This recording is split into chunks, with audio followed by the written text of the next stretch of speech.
få kona at spise.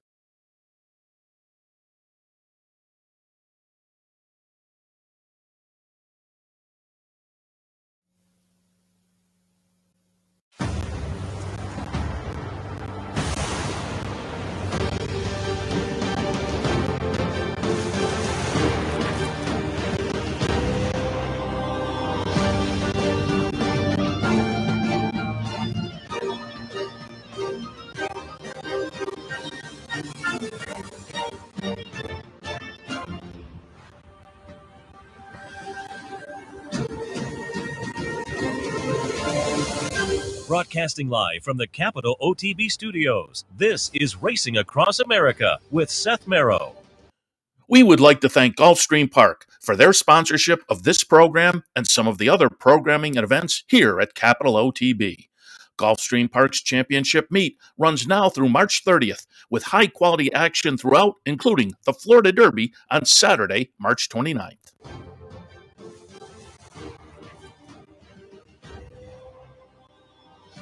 Good morning and welcome to Racing Across America on this Sunday morning. Seth Merrow in the studio. As always, thanks for joining us. And as always on a Sunday, we'll recap some of the nice stakes action from yesterday. A slew of stakes at Gulfstream, 3 stakes at Aqueduct. They had a little stake at Oaklawn and a couple of nice turf stakes at Tampa. They had the Chad Brown series running at Tampa, and Chad and Flavian series running at Tampa.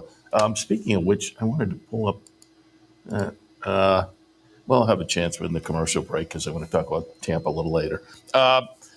While we are opening the show, I will alert you to promos that are coming up because couple have relations to today.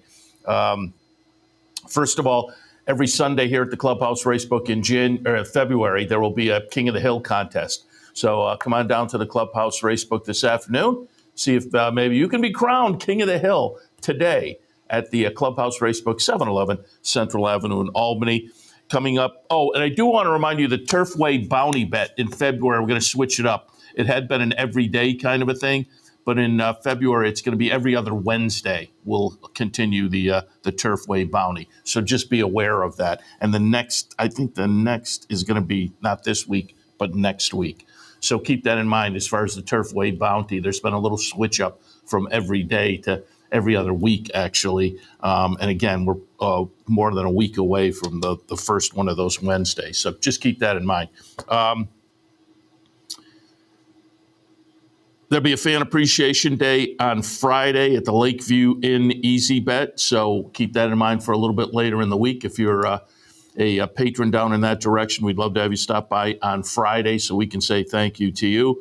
The regular bounty bet returns on Friday with the late pick 5 at Aqueduct.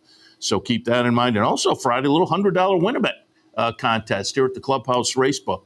So keep that in mind also for Friday action. Saturday, there's a Fan Appreciation Day at the East Greenbush branch. So we'd love to have you stop down and enjoy that Saturday Fan Appreciation Day.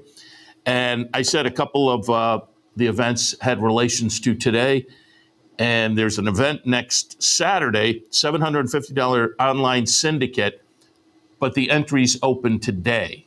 So about noontime, you can check out the website and jump on board. 20 people on the team. You pop in $25. That's $500. OTB puts in another $250. Everybody gets to make selections.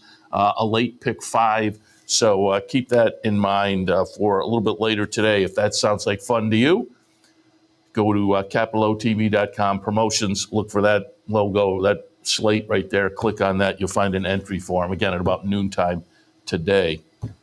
All right.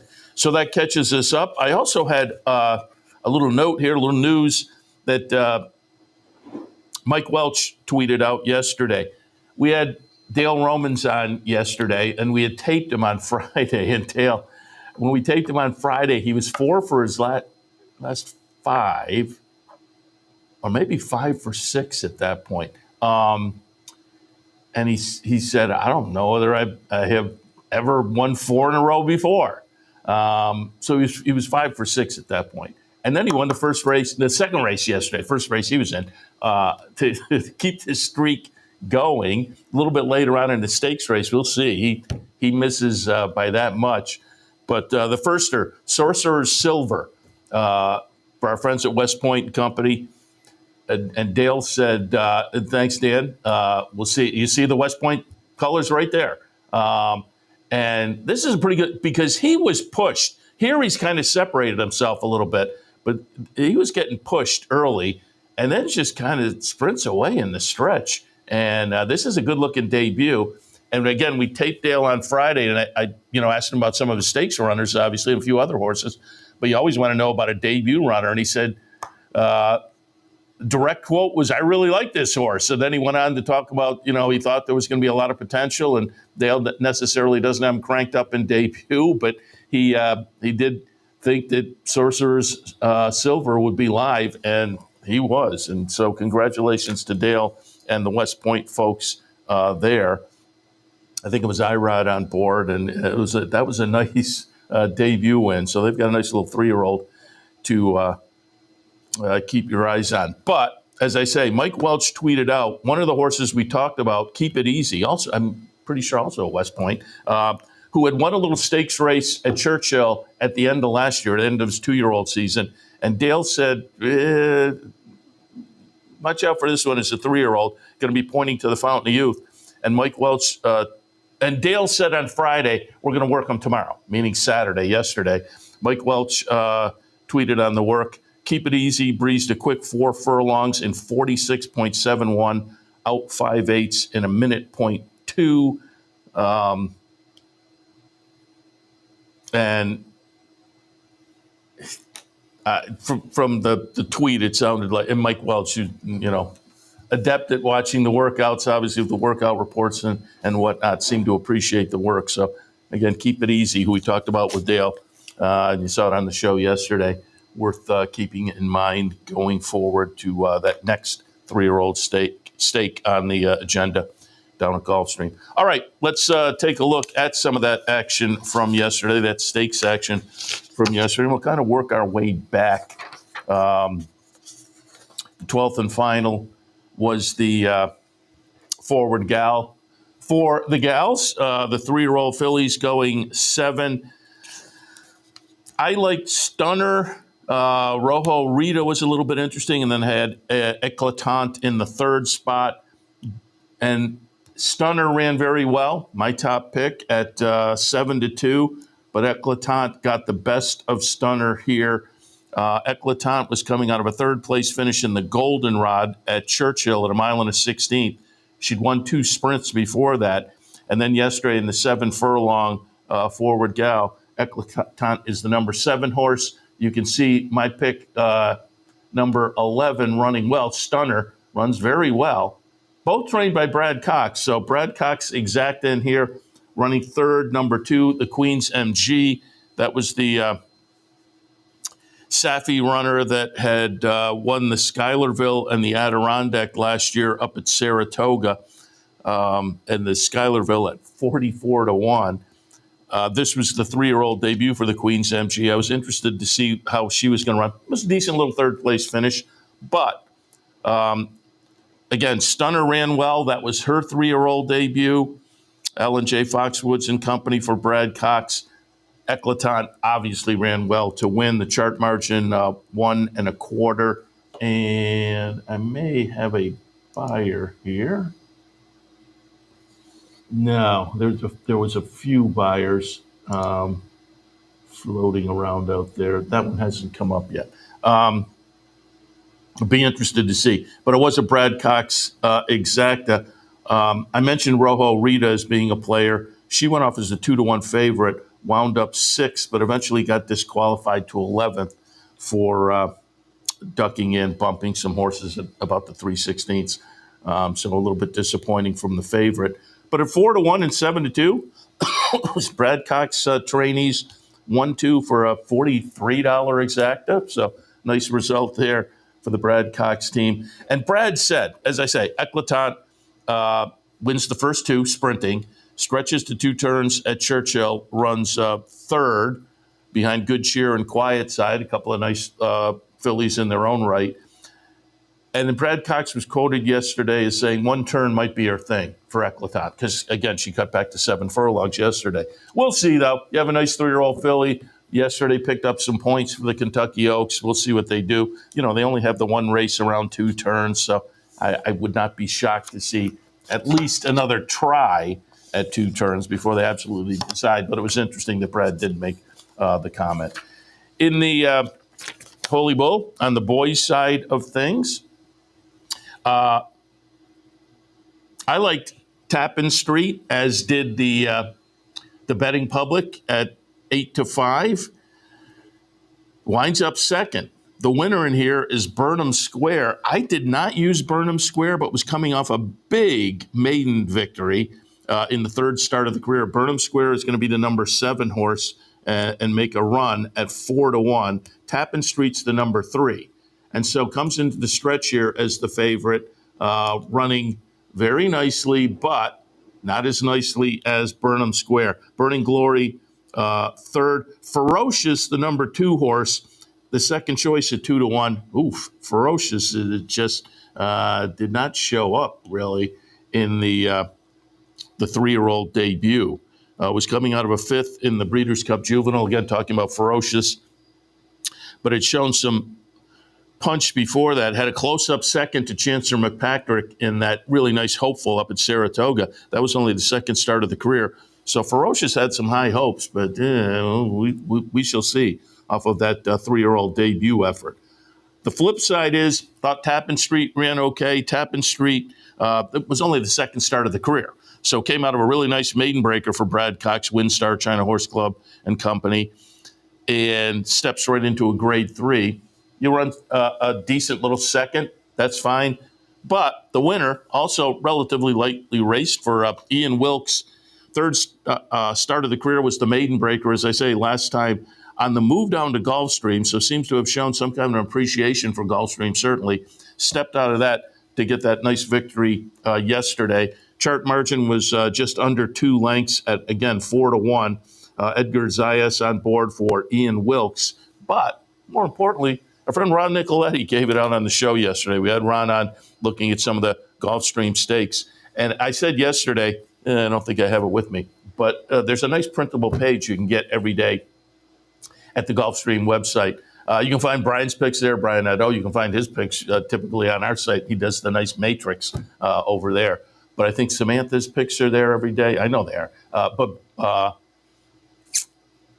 Ron has also comments on all the horses. So it's kind of nice. He has a best bet and a best long shot. And yesterday, Burnham Square at 5-1 was his best long shot. So he took a little shot in the feature race of the day. Got a little less than his price, but, you wound up with $10.60. Nice call for our friend Ron Nicoletti. Wilkes came out of it and said, going to talk to the owners about the next start. But it was also notable, and if you look at the PPs, the big maiden win on the move to Gulfstream, maybe it was an appreciation of Gulfstream, but also he added the blinkers. So now 2 for 2 since adding the blinkers. And in the post-race, I think it was the Mike Welch column, Ian Wilkes was quoted as saying, without blinkers, he doesn't run. So the blinkers have made a notable difference for Burnham Square, and it was obviously a solid equipment move there, and the trainer kind of confirming that. And, that'll clearly be the game plan going forward. Kitten's Joy, a little earlier on the card. This was for the 3-year-olds on the grass. I like Mibago from Mark Cassidy. We talked about that one last week with Mark Cassidy a little bit. That horse scratched. So I scratched into test score the number 6 horse. I'll wind up running 3rd as the favorite with the Graham Motion trainee, Tyler Gaffleone on board against 6's test score. Number 2, Charlie's to Blame. I had that one right underneath in the 2nd spot. Came in from Southern California, and so you had to just respect that. But take a look at number 3, Maui Strong, because, again, Dale is on such a roll. It's Dale and West Point again, and there was a few strides where I thought, got the momentum, going to go by. But Charlie's to Blame dug in. Still, it's 7-1. that was a nice performance for Maui Strong. And so that horse will certainly be a player on that 3-year-old turf scene, which I like so much. There are so many opportunities, maybe Hall of Fame up at Saratoga for a West Point runner, certainly. But that was a nice. Dale, it continues to be on a nice roll. All of that said, Charlie's to blame. Again, Peter Urton runner that was last seen breaking the maiden at Del Mar early in December. And so that they elected to come east to take the shot was notable. Luis Saez on board and does get it done as the second choice at 3-1, $8.20. And what was our exact? They got a nice exacta with the West Point horse. You got what, $65 and change. So again, nice performance there from the Dale Romans trainee for West Point and Company, Maui Strong. Keep your eye on that one and Charlie's to blame, as I say, in that 3-year-old turf division going forward. I thought they both ran decently, certainly. I do have a number for Burnham Square winning the Holy Bull. Burnham Square got a 90, and I would think that's a solid number for Burnham. I'm just looking to see if where we were as a high. The high before was 86, so moves up to a 90. So a nice progression there, Burnham Square, with the 90 buyer in the Holy Bull. Just looking, there are a few folks out on Twitter who have posted some numbers, and I'm just kind of looking through some of them to see. Yeah, I don't see the Kitten's Joy in there. So moving on, the Swale. There is a number for the Swale in here, and these are 3-year-old sprinters. I and the betting public like Gunmetal quite a bit off a debut effort at the fairgrounds for Brad Cox, $400,000 purchase, lived up to it in the debut, winning with a 96 buyer. But Gunmetal yesterday at 4-5 had a little trouble perhaps in the trip, but with Luis Saez on board, finishes third in the field of 6. Gunmetal is going to be the number 6 horse. Winning is going to be number 5, Gate to Wire. Macho Music, the number 1, runs second. You got 13-1 on Gate to Wire and wins it pretty nicely here. And again, Dylan Davis for Todd Pletcher. Dylan, again, great move going down to Florida this winter. And he winds up with a nice little 3-year-old perhaps, but maybe a 3-year-old sprinter, only sprinting so far. The interesting thing with Gate to Wire, and with our stakes preview this week, Mike Callahan and I are now doing a stakes preview, usually on Thursday afternoons. You can look for it a little bit later over on YouTube, some of the social media.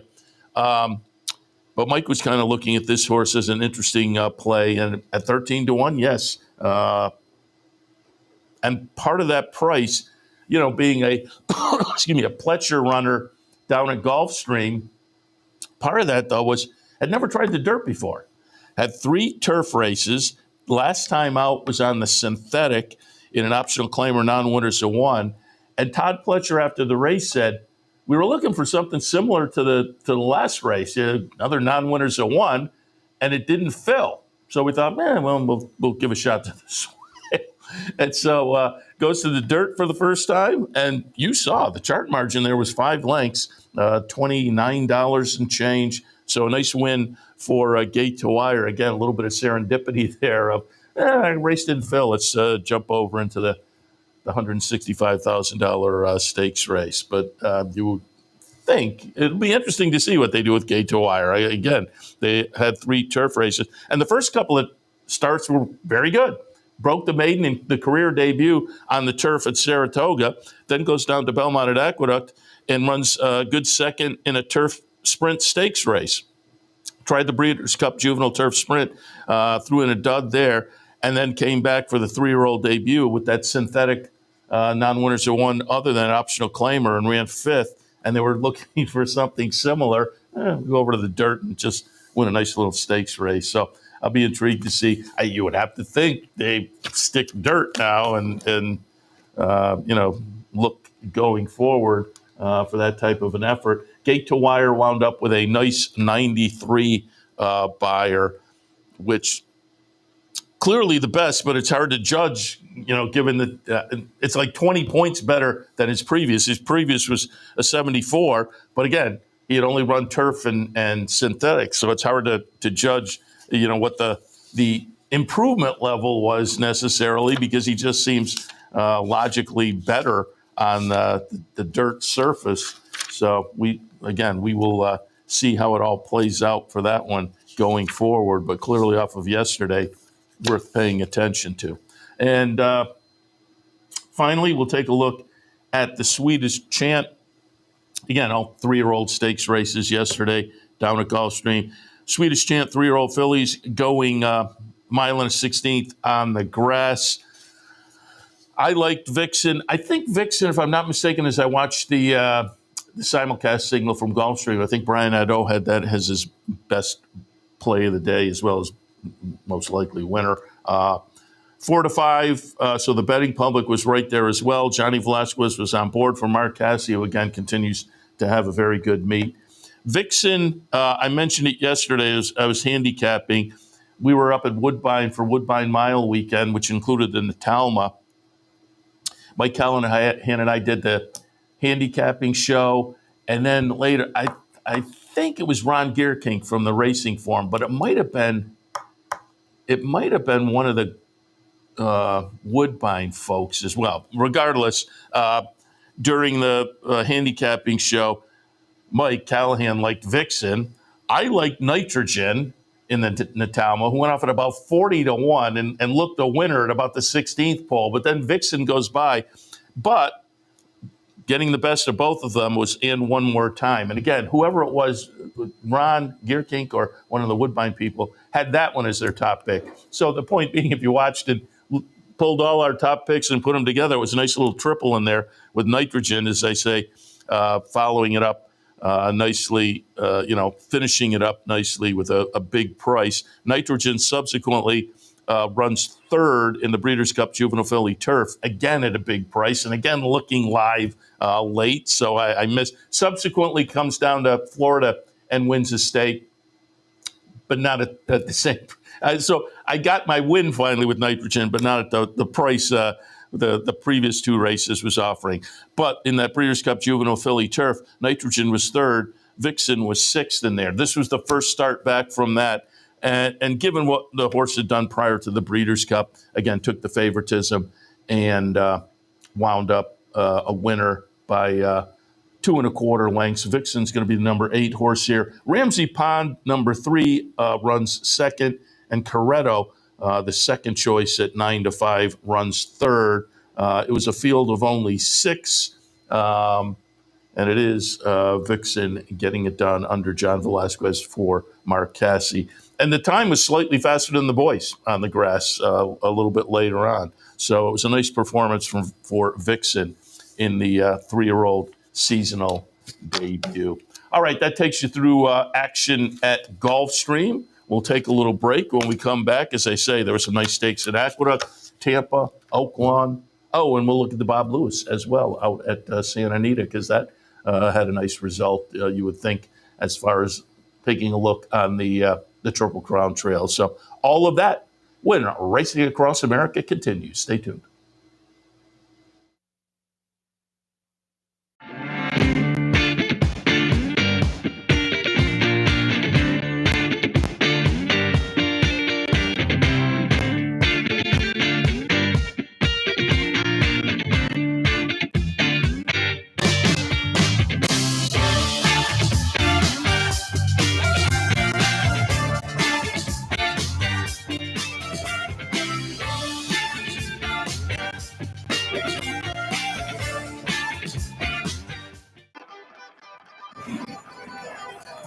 Want to get your career in horse racing off to a fast start? Well, the University of Arizona's Racetrack Industry Program is your winning ticket. The Racetrack Industry Program has served as a springboard to some of the industry's most successful individuals, with a proven track record of job placement right out of college.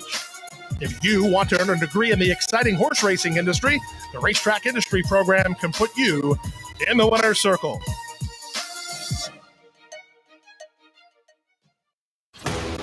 Sometimes it pays to go with the flow, to check your worries at the door, to reconnect with your crew, to follow the thrills and the flavor, to roll with it and see where it takes you, to enjoy every minute to its fullest, and to dance like there's no tomorrow.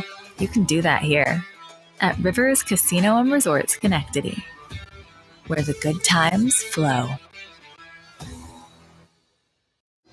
Welcome back. It was a big day at Gulfstream, obviously, but I say of stakes action at Aqueduct as well, highlighted by the Withers, $250,000 up for grabs for the 3-year-olds. I took a little pop with Global Steve, who went off at 6-1 from a 6-1 morning line, so kind of hung right at the morning line price. Not much. Butch Reed came in from Parks, and we'll see. It was not a wasted trip for Butch Reed. But he came in for Parks with this one, who was 2 for 2. And his Park shippers last year did very well, including a win in this race at a price at 9-1 with Uncle Heavy. And so I thought, coming in 2 for 2, the Butch Reed horses get a little overlooked, but have done well. But Global Steve winds up 6th in the field of 7, so not much of a performance there. But Captain Cook, who was perfectly logical, in fact, so logical a betting public, made him 7-5. Captain Cook's the number 6 horse.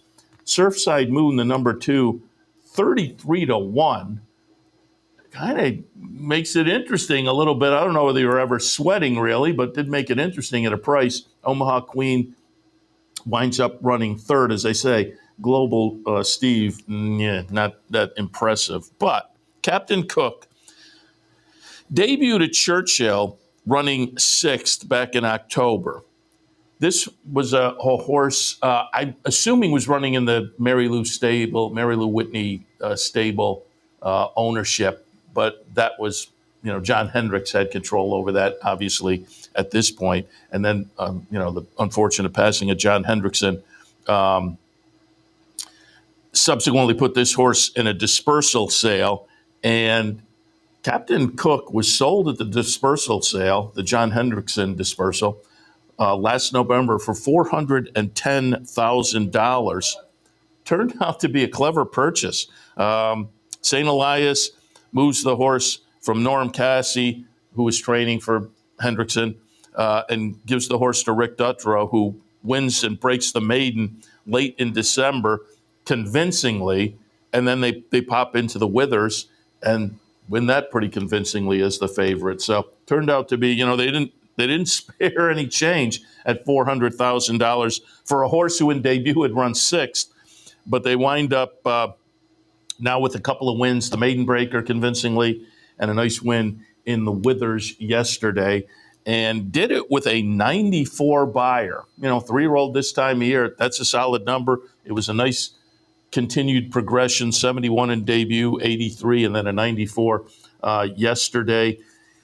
It sounded like Rick Dutrow was going to just sit on the sidelines until the Wood in April. And he certainly has done that with some of his horses in the past, kind of picking well-spaced spots. So we'll see. But yesterday, 1 1/8, 94 buyer at 1 1/8, same distance as the Wood, same track as the Wood.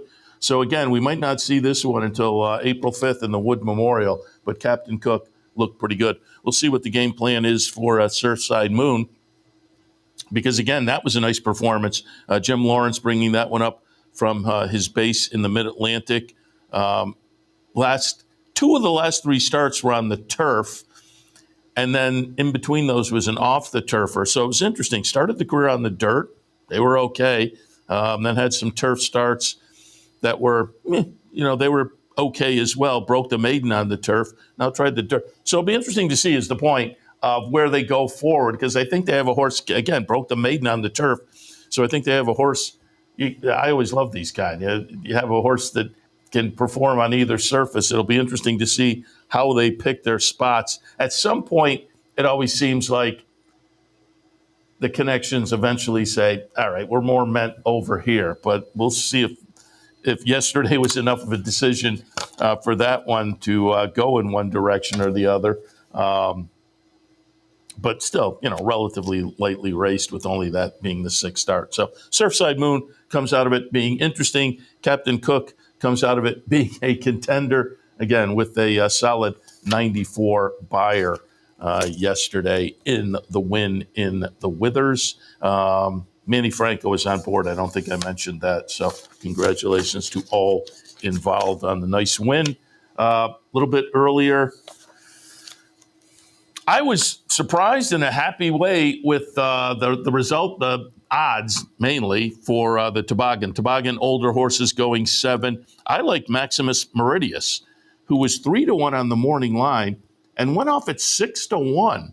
There's a horse coming out of a win in the Gravesend at 6 furlongs at Aqueduct, albeit it was on a sloppy track, but had, fast track form that was good and had run well at Aqueduct in the past, including the win in the Gravesend. So again, the 6-1 seemed very generous for me, but it was a Butch Reed horse coming in from his Parks base. So again, in the Withers, his shipper, not so much. But as I say, it was not a wasted trip. Maximus Meridius will be the number 1 horse here.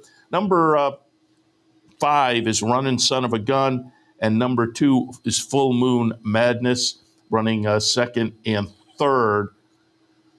Winds up with a 98 buyer. And again, Maximus Meridius there, the number 1 horse. And you wound up with just under $15, $14.80. And I like the gutty performance here. The 5, Running Son of a Gun, comes up on the outside and look for a couple of strides like, maybe he has the momentum and ready to go by. But you always like when a horse kind of gets looked in the eye and then continues on and maybe, makes the most of that stretch run to show some real guts. The chart margin wound up to be a neck. 3 for 5 since the blinkers came off, if you look back. So again, another horse on the day where an equipment change seems to have made an interesting improvement with 3 for 5 since the blinkers came off. 2 of those wins now, the Gravesend and the Toboggan Stakes wins, and a close-up second out at Mahoning back in November in that rich Steel Valley Sprint. So again, it seems like a clever equipment move that did pay off. Maximum Meridius, as I say, a 98, so an absolutely solid number in there. And let's go back also on the day, one more stake down at the Big A. It was the Ruthless for the 3-year-old fillies going 7. Short field of 5 in here. Short field, long price. It's going to be the longest price on the board at 10-1. Volleyball Princess getting it done. Excuse me. I went with Win and You're In, who winds up last. So, and just Win and You're In, the number 1 horse, and to wind up last, just gives it up here in the stretch. So I was not too happy with that. But Volleyball Princess, from the according to and look at what's the chart margin winds up to be 10 lengths. And also the note, the jock lost the crop. And according to the Daily Racing Form follow-up article, the trainer, Louis Linder, only had 2 stakes wins combined in 2023 and 2024. So he gets the win at 10-1, but also notable, he trained the runner-up at 9-1, Our Daydreaming Girl. So the 2 longest prices on the board run 1-2. And the trainer, who only had a couple of stakes wins over the past couple of years, gets the 1-2 exacta. And what was the exacta? You had about $93, $94 for a $2 exacta there. If you liked the Louis Linder 1-2 finish. And again, congratulations. Field of 5, the 2 longest prices, and bingo, bango, bongo. He manages to get it done there. And as I say, it was not close. 77 buyer, so the number was not spectacular, but for this bunch, it was okay. I'm just looking. There aren't a whole lot of buyers out of the 60s here. Winning You're In had a couple of 70 buyers showing. Hollywood Beauty, who wound up running third, had run a 76 in the previous start. So again, the 77, it's a light number, but given this crew, it was okay. But I think it's indicative of the crew, and we'll see what we get going forward from Volleyball Princess on the 3-year-old filly side of things. I'm not sure the bandwagon is loading up for the the Kentucky Oaks, but we'll see. All right, down at Oaklawn on Saturday. And my computer has popped out here. In fact, maybe I'll tell Dan to take a little break because I think my computer, I think I lost the power there. So just in case I want to check back on buyer figures and whatnot, maybe we'll pop to a quick commercial. I'll check that. We'll come back. And again, steak from Oaklawn, a couple of steaks from Tampa, and we'll look at the Bob Lewis as well. So all of that when Racing Across America continues. Stay tuned.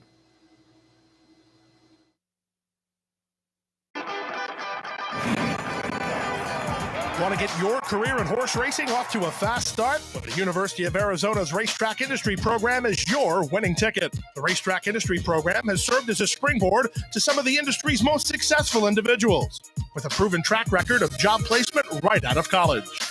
If you want to earn a degree in the exciting horse racing industry, the Racetrack Industry Program can put you in the winner's circle.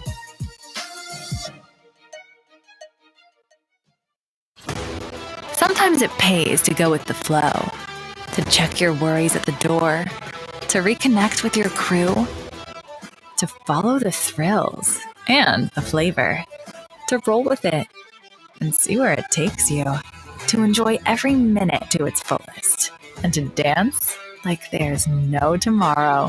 You can do that here at Rivers Casino and Resort Schenectady, where the good times flow.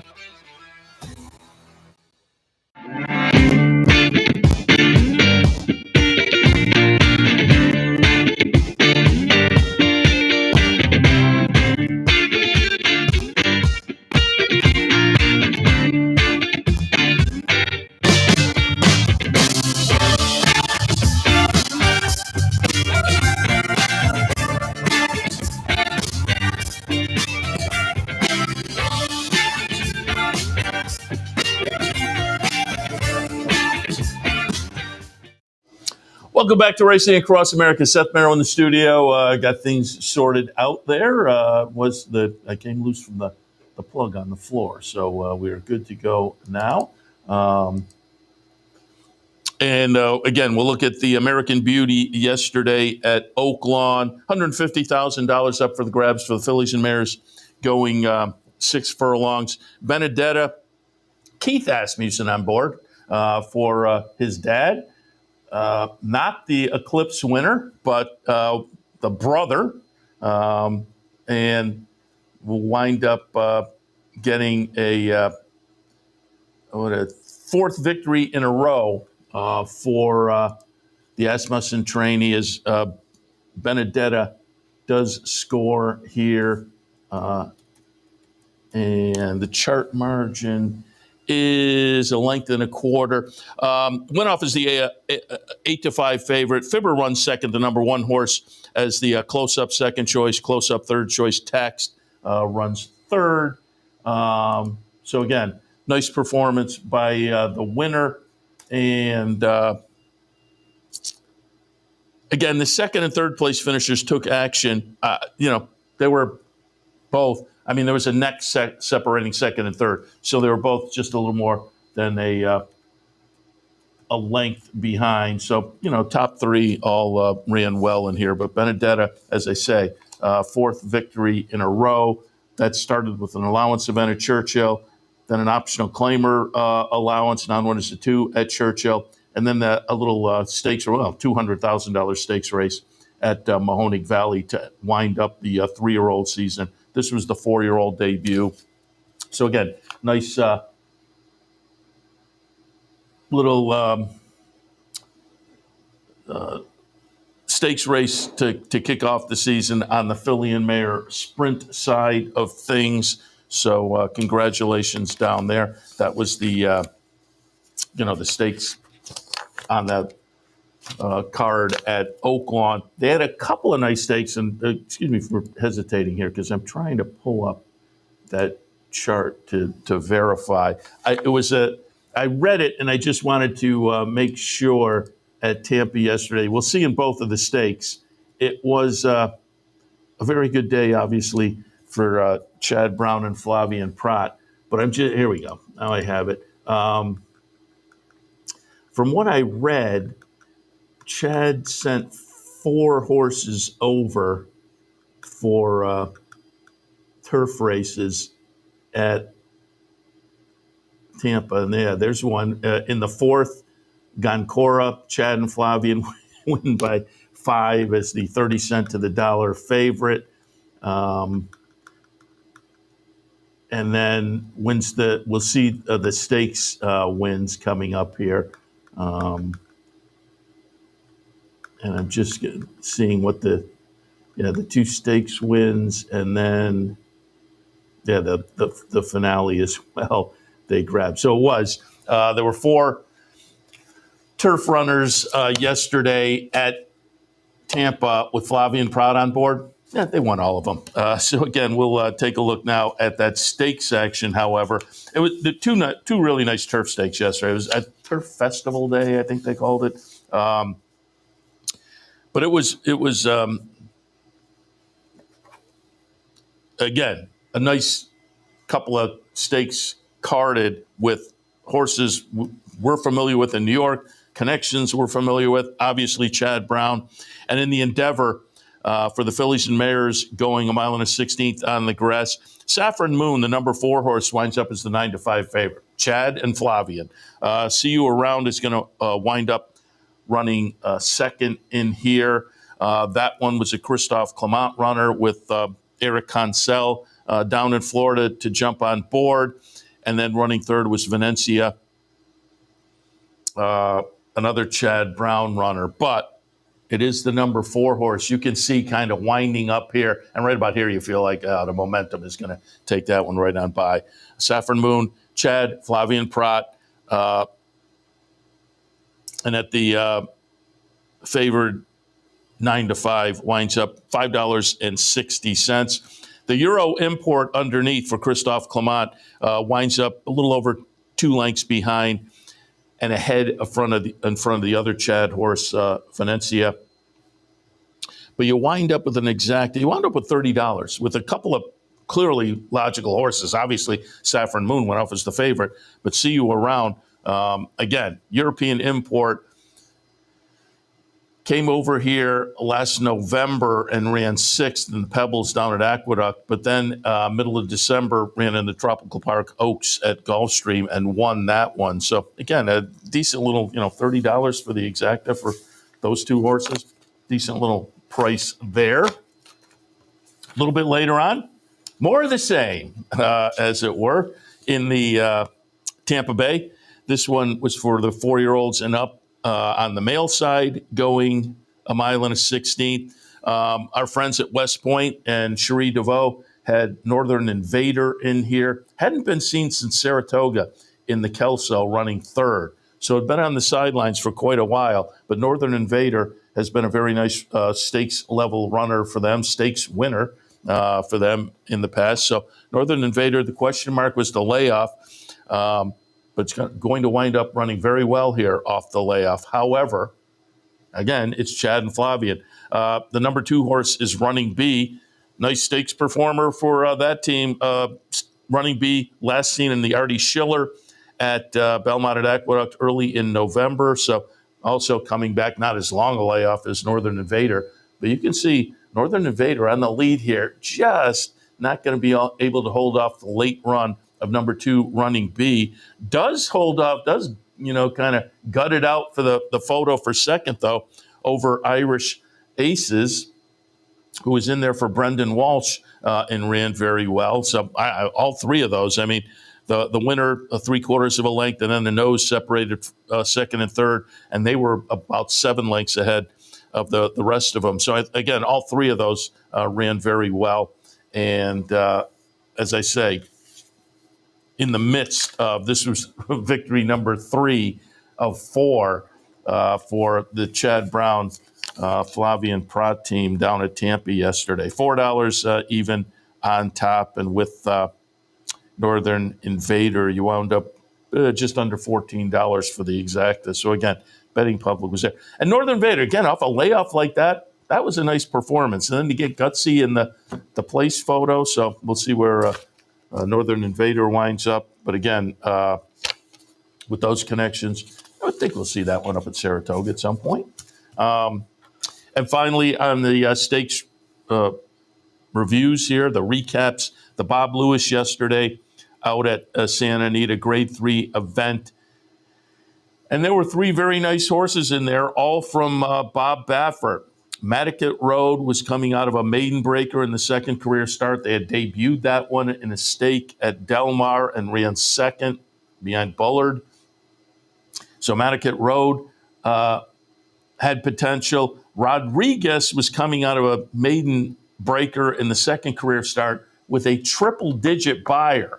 So I was intrigued to see what Rodriguez would do. But Citizen Bull was the 2-year-old champion last year. Last seen in the Breeders' Cup Juvenile, winning that at Del Mar early in November, was coming in with some bullet works for Bob Baffert. And we'll see. There was a little social media buzz on this one coming out. Citizen Bull winds up making it look kind of easy. Now, he was on the front end all the way, and I don't know whether you could say he was necessarily being pushed too much. 23 and change, 47 and change, 110.99, so almost 111. Finishing time 136.71. Chart margin again is going to be 3 3/4 as the 4 to 5 favorite. Rodriguez second and Matticat Road third, but no challenge. So again, 5-horse field, and it kind of plays out in favor of Citizen Bull. It's going to be interesting to see when and if, before the Derby, he gets a field and he gets some real challenges. But it's hard to knock what we've seen so far from Citizen Bull. Now 4 for 5 overall. His only loss was running third in the Del Mar Futurity and only his second start. But after that, won the Grade 1 American Pharoah, won the Grade 1 Breeders' Cup Juvenile, and yesterday the Grade 3 Bob Lewis. 7th consecutive win in the Bob Lewis for Bob Baffert, and his 13th win overall in that race. So, that was, again, some performance from Citizen Bull, albeit playing into his hands a little bit early that benefited him late. In those situations, you always wait to see how the mental aspect works when things maybe aren't quite as, I don't want to say easy, but it plays out with a little more of a challenge. So we'll see going forward with Citizen Bull. But no knock on the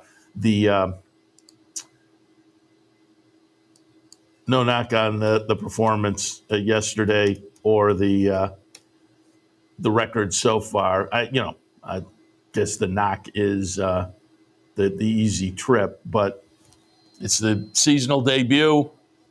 You can only race in the race against the competition that they give you. So, and I just typed in, just within the past few seconds, a couple of tweets have come out. It was a 98 buy. So, it's a good performance from Citizen Bull. I'm just looking at his previous high, 96 in the Breeders' Cup Juvenile. So he steps forward a couple of points for that. Citizen Bull, a 98 buyer yesterday in the Bob Lewis. All right. I'll take one last break. When we come back, maybe we'll do a little quick handicapping and update you again on the promos, and then we'll wrap it up and send it into the afternoon. I'll be back this afternoon, OTB Live, with a look at some Gulfstream and some Aqueduct. Oh, and I am just noting they're back. I was going to question, but I see them on my monitor up there. Saratoga Harness Sunday action back today, kicking off the season. All right, I will take a quick break. We'll come back. We'll have a couple of minutes before we wrap it on this Sunday morning. Stay tuned.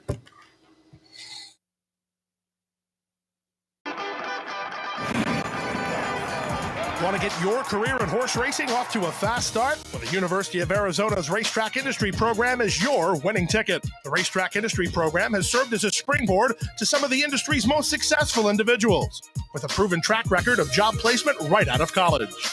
If you want to earn a degree in the exciting horse racing industry, the Racetrack Industry Program can put you in the winner's circle.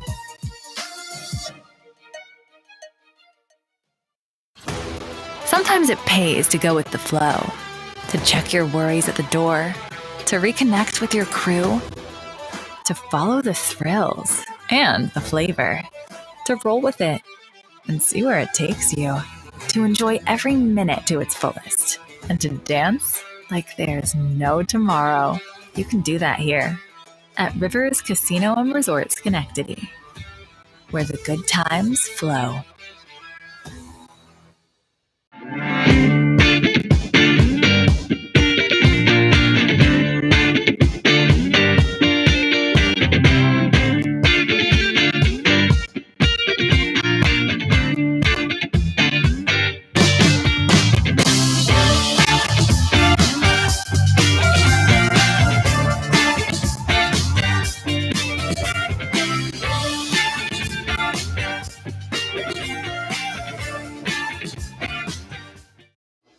And we have booked our experience, as you can see at the end there, book your experience.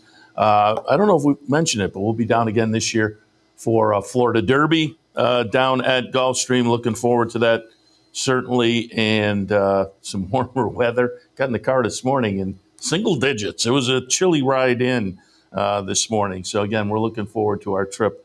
Have to wait a little bit, end of March, but looking forward to returning down to Gulfstream. Always fun down there. All right. Again, we only have a couple of minutes left, so maybe a quick look at the late pick 3 at Aqueduct. Not a ticket, but again, just some ideas. Sixth race today does kick off that pick 3 starter allowance, 6 furlongs, 6, 5, 2, and 1. And I do have scratches up. The number 4, Mazara, is out, but I'm 6, 5, 2, and 1. GT 500 and Devil's Key. And I'm just looking, GT 500 is favored. Quick Hammer is the close-up second choice, though, at 2-1 versus 9-5. I'll be interested to see how they shake out, but Linda Rice being the trainer of Quick Hammer probably will take some action. But I tilted towards the Mike Maker runner in here, GT 500, off a couple of nice performances. Nice win at Turfway 2-back. Came up to Aqueduct last time and ran a close-up second at 7, cuts back to 6 today. And then Devil's K in the second spot. Whenever I see a quick turnaround, I'm always intrigued. And Wayne Potts is bringing this horse back quickly off a really nice win, but against condition claimers at a lower level. So the class is a question mark, but that he comes back quickly intrigues me. So sixth race, 6, 5, 2, and 1. Aqueduct in the 7th, 2, 7, 4, and 3. And we have a scratch here too, the number 6, the Monopoly Man, out.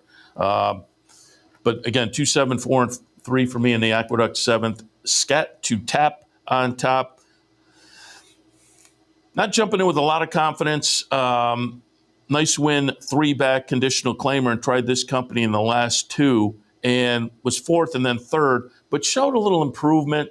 Finishing position, the number went forward. I think it's enough to put this horse in the thick of things with this bunch. Second spot, wait list at 7-2. I thought there were some numbers there that you can take a look at. Similar scenario. Ran well in a conditional claimer, 3-back, has tried this company in the last 2 and hasn't been as convincing, obviously, as against the lesser quality, lesser conditions. But I thought, again, this horse typically runs in a fashion that's going to fit here. Third spot, JJ's Joker.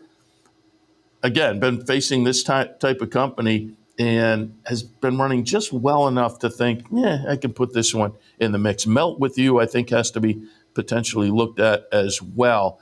The top two to me have maybe a slight edge in a race where it looks competitive overall. In the seventh at Aqueduct, 2, 7, 4, and 3. And in the eighth race today, conditional claimers going 7, 1, 2, 6, and 8. Political spin, you're getting 7-2 on the morning line for a Linda Rice trained and owned horse. She claimed the horse 3 back. Off the claim, ran a well-beaten third, and then won last time, maiden 20, 16 N2L today. I don't think that's a drastic move, and it seemed like Linda Rice kind of figured the horse out over the past couple of starts. Should run well. La Grotte in the second spot has faced this company the last couple, and I think typically runs well enough to be considered. And Short Shift in the third spot goes out for 10 strike, and Michelle G. and Giulio. I almost put this horse on top. Has some early speed. Has the blinkers today. Could be interesting. In the eighth at Aqueduct, 1, 2, 6, and 8. All right, let me remind you once again, promos and events. The King of the Hill contest right here at the Racebook every Sunday. So keep that in mind. Sundays in February. Come on down and see if you can be crowned the King of the Hill. That's this afternoon, 711 Central Avenue in Albany. Don't forget, today the syndicate opens. Next Saturday, there'll be a $750 online syndicate. Entries will open up in about an hour at capitalotb.com. So check that out if you'd like to be part of the syndicate. Don't forget the Turfway Bounty, which had been every day. We're kind of switching that up this month. It'll be every other Wednesday, actually. And we don't kick off for another week and a half or so. So just keep that in mind going forward. It had been every day. It's now going to, in February, be every other Wednesday. So just wanted you to keep that in mind. Friday, do want to alert you, Fan Appreciation Day at the Lakeview in Easy Bet. If you're a patron in that direction, stop by so we can say thank you to you for your patronage. That's Friday afternoon. Friday, the bounty bet returns, late pick 5 at Aqueduct for your bounty on Friday. Friday, also here at the Racebook, $100 win-a-bet contest. Pop on down and enjoy that fun on Friday. And Saturday, there's the Fan Appreciation Day at East Greenbush. So again, stop by if you're a patron out in that direction, and it allows us to thank you for your loyalty and patronage. All right, Seth Merrow on a Sunday morning, wrapping it up for Racing Across America. Hope you are ready for a big Sunday afternoon, because it looks like it should be fun. I'll be back in about an hour or so to kick things off on a Sunday. I say that, and Gulfstream's going to kick off at 12:20. So, yeah, we'll be back in about an hour or so for that. Aqueduct's at the 1:10 post time. But again, with the 12:20, a little more than an hour, we'll be back to kick it off for afternoon action. Again, love to have you come down here to the Clubhouse Racebook if you'd like to. King of the Hill contest, grab a little lunch over at Black Bear. And again, on the weekends, you can always watch the sports on our screens at the front of the room. You know, college basketball, NBA, whatever suits your fancy, and enjoy all the racing action as well. All right, going to wrap it up. Racing Across America for this Sunday morning. Thanks for tuning in. Back in about an hour or so for OTB Live. Stay tuned. We would like to thank Gulfstream Park for their sponsorship of this program and some of the other programming and events here at Capital OTB. Gulfstream Park's championship meet runs now through March 30th with high-quality action throughout, including the Florida Derby on Saturday, March 29th. You're watching OTB TV, a service of Capital Off-Track Betting.